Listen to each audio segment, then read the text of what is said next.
तो आज हमारे पास एक बहुत ही मज़ेदार कहानी का स्क्रिप्ट है। इसका नाम है the yawning heroes accidental victory. और आज हम इसी कहानी की गहराई में उतरने वाले हैं। हमारा मकसद सिर्फ कहानी को पढ़ना नहीं, बल्कि ये समझना है कि ये सुपर हीरो के पूरे विचार को कैसे उलट देती है। हाँ बिल्कुल, ये एक बेहतरीन उदाहरण है, मतलब सटायर का। इसमें किरदार ही ऐसे हैं। एक सुपर हीरो है जो दुनिया नहीं, अपनी नींद बचाना चाहता है। सही कहा। एक विलन है जिससे ज्यादा खतरा तो शायद एक मच्छर से हो। और एक तोता है हाँ। जो शायद कहानी का अकेला समझदार किरदार है। तो चलिए देखते हैं कि ये कहानी सिर्फ हमें हंसाती है या फिर हीरोइज्म के बारे में कुछ नया सोचने पर भी मजबूर करती है। बिल्कुल। शुरुआत करते हैं कहानी के नायक राजू से, जो नायक बनना ही नहीं चाहता। कहानी के पहले ही सीन में मतलब राजू पूरा सुपर हीरो कॉस्ट्यूम पहने बिस्तर पर सो रहा है। और उसका तोता मिट्ठू चिल्ला रहा है कि शहर पर हमला हुआ है। और राजू का जवाब? उसका जवाब है शहर को बोलना, मैं आ रहा हूँ 5 मिनट में। ये 5 मिनट वाली बात बहुत दिलचस्प है, खासकर जब मिट्ठू बताता है कि वो कल से 5 मिनट बोल रहा है। हाँ, यहाँ लेखक सिर्फ ये नहीं कह रहा कि राजू आलसी है। हाँ। वो राजू के आलस को, उसकी पहचान, उसकी एक तरह की फिलॉसफी की तरह दिखा रहा है। और वो अपने आलस को सही भी ठहराता है। बिल्कुल। जब मिट्ठू से लेजी कहता है तो उसका जवाब होता है, मैं लेजी नहीं हूँ, मैं एनर्जी सेविंग मोड में हूँ। Energy saving mode. सच कहूँ तो ये बहाना मैं भी कभी कभी इस्तेमाल करना चाहूंगी। हाँ, ये सिर्फ एक मजाकिया डायलॉग नहीं है। हाँ। ये उसके पूरे नजरिए को दिखाता है। आपने सही पकड़ा। आजकल हमें ऐसे ही अपने जैसे लगने वाले हीरो ज्यादा पसंद आ रहे हैं ना। हाँ बिल्कुल। पारंपरिक हीरो हमेशा तैयार, हमेशा सही काम करने वाले, वो एक तरह से एस्पिरेशनल थे। हाँ। हम उनके जैसा बनना चाहते थे। हाँ। पर राजू जैसा किरदार, हाँ। वो रिलेटेबल है। हाँ। हम सब में कहीं ना कहीं एक राजू है जो बस 5 मिनट और सोना चाहता है। बात तो है। और राजू की यही चीज, यही आलस एक तरह से उसकी असली सुपर पावर बन जाती है। जब वो आखिरकार विलन चिंटू का सामना करता है तो वो उसे घूंसे से नहीं बल्कि अपनी बातों से हराता है। जैसे जब चिंटू कहता है तुम मुझे कभी नहीं रोक सकते, तो राजू सीधे उसकी दुखती रग पे हाथ रखता है, भाई तुझे तो तेरी हाइट ही रोक देती है। और ये एक बहुत महत्वपूर्ण बिंदु है। राजू का ये मजाक सिर्फ एक मजाक नहीं है, ये एक मनोवैज्ञानिक हथियार है। पारंपरिक हीरो शारीरिक रूप से लड़ते हैं, पर राजू विलन होने के विचार पर ही हमला कर देता है। मतलब वो उसे मेंटली हरा देता है। हाँ, वो चिंटू को ये महसूस कराता है कि वो एक विलन के तौर पर इतना छोटा और महत्वहीन है कि उससे लड़ने की भी जरूरत नहीं है। और राजू का ये अंदाज इसलिए भी काम करता है क्योंकि उसका विलन चिंटू खुद किसी कार्टून से कम नहीं है। बिल्कुल। किसी भी कहानी में विलन का किरदार ही हीरो को परिभाषित करता है ना? और चिंटू की एंट्री से ही ये साफ हो जाता है कि ये कहानी किस तरह की होने वाली है। जब मैंने वो सीन पढ़ा तो मैं अपनी हंसी नहीं रोक पाई। वो एक डस्टबिन पर चढ़कर अपनी ग्रैंड एंट्री की कोशिश कर रहा होता है और एक कौवा आकर उसे धक्का दे देता है। हाँ, यहाँ लेखक ने एंटी क्लाइमैक्स का बहुत अच्छा इस्तेमाल किया है। हम एक विलन की शानदार एंट्री की उम्मीद करते हैं और मिलता क्या है, एक कौवे का धक्का। ये तुरंत बता देता है कि इस विलन को गंभीरता से नहीं लेना है। और उसकी धमकी भी देखिए, वो कहता है मैं छोटा हूँ पर डेंजरस हूँ। जिस पर राजू का जवाब भी उतना ही मजेदार है। यही बात मच्छर भी बोलते हैं। और फिर उसकी वो खिलौने वाली ब्लास्टर रन। हाँ, जिसमें से गोलियों की जगह बुलबुले निकलते हैं। यहाँ लेखक उम्मीद और असलियत के बीच का अंतर दिखाकर ह्यूमर पैदा कर रहा है। चिंटू खुद को खतरनाक समझता है, लेकिन उसकी हरकतें बच्चों जैसी हैं। बिल्कुल। वो एक विलन का रोल निभाना चाहता है, पर उसके पास न तो साधन है न ही गंभीरता। और राजू का रिएक्शन इस सीन को और भी यादगार बना देता है। हाँ, वो तो है। जब चिंटू के एक्सप्लोसिव बबल्स उस पे आते हैं तो वो कहता है, आह कितना रिफ्रेशिंग है, स्पा जैसे। वो चिंटू के खतरे को पूरी तरह से नकार देता है। वो उसे विलन मानने से ही इनकार कर देता है। एक विलन के लिए इससे बड़ी बेइज्जती क्या होगी। सही कहा। और जब राजू पूछता है मैं मम्मी को बुलाऊं, हाँ।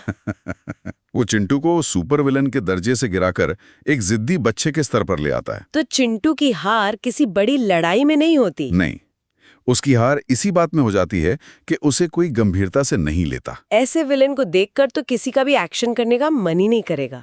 लेकिन कहानी में एक किरदार है जो उस पूरे सिचुएशन को बहुत गंभीरता से ले रहा है। और वो राजू नहीं है। नहीं, वो है उसका तोता मिट्ठू। मिट्ठू इस कहानी का छिपा हुआ हीरो है एक तरह से। हाँ, आपको ऐसा क्यों लगता है? देखिए, आमतौर पर साइड के क्या तो कॉमिक रिलीफ होता है या हीरो की मदद करता है। यहाँ भूमिकाएं पूरी तरह से उलट गई हैं। हीरो कॉमिक रिलीफ दे रहा है और साइडकिक उसे एक्शन लेने के लिए धकेल रहा है। ये तो मैंने सोचा ही नहीं था। मिट्ठू की चिंता असली है। वो दर्शकों की आवाज है जो चाहता है कि हीरो कुछ करे। बिल्कुल, वो लगातार राजू को उसकी जिम्मेदारियों की याद दिलाता है। जैसे जब वो कहता है कुछ सुपर हीरो टाइप बिहेव तो कर। हाँ, या मेरी बेचारी फेदर्स तक थक गए। वो इस कहानी का नैतिक केंद्र है। अगर मिट्ठू ना हो तो राजू तो बस सोता ही रहेगा और कहानी कभी आगे नहीं बढ़ेगी। एक तरह से मिट्ठू कहानी का इंजन है, वही तनाव पैदा करता है। क्योंकि राजू और चिंटू दोनों ही लापरवाह हैं। सही कहा। मिट्टू की मौजूदगी हमें याद दिलाती है कि दांव पर कुछ लगा है, भले वो कितना भी छोटा क्यों ना हो। और मिट्ठू की इसी कोशिश की वजह से कहानी अपने क्लाइमैक्स तक पहुंचती है।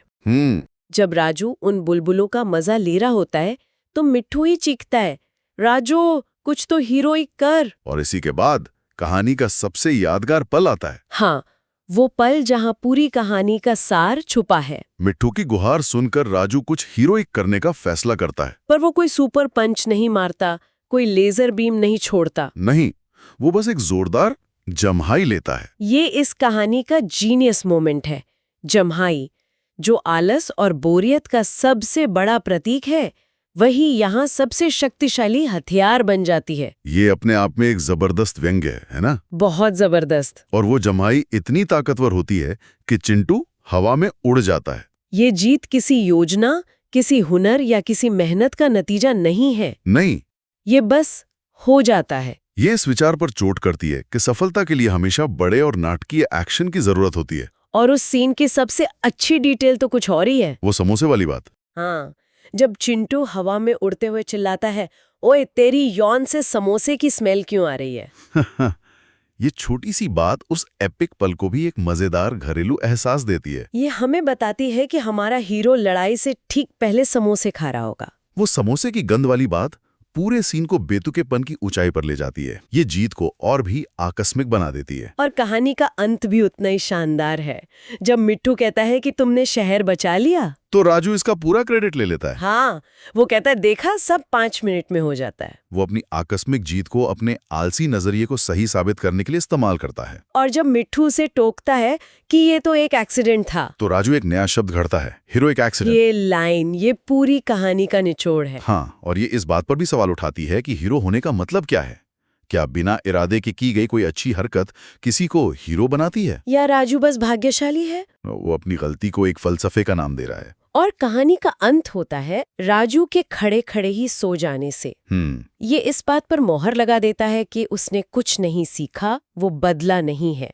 जीत ने उसे और ज्यादा जिम्मेदार नहीं बनाया। यही इसकी खूबसूरती है। ये कहानी हमें कोई सीख देने की कोशिश नहीं करती। वो अपने किरदार के प्रति पूरी तरह सच्ची रहती है। हाँ, तो इस पूरी चर्चा से ये तो साफ है कि the yawning heroes accidental victory सिर्फ एक मजेदार कहानी नहीं है।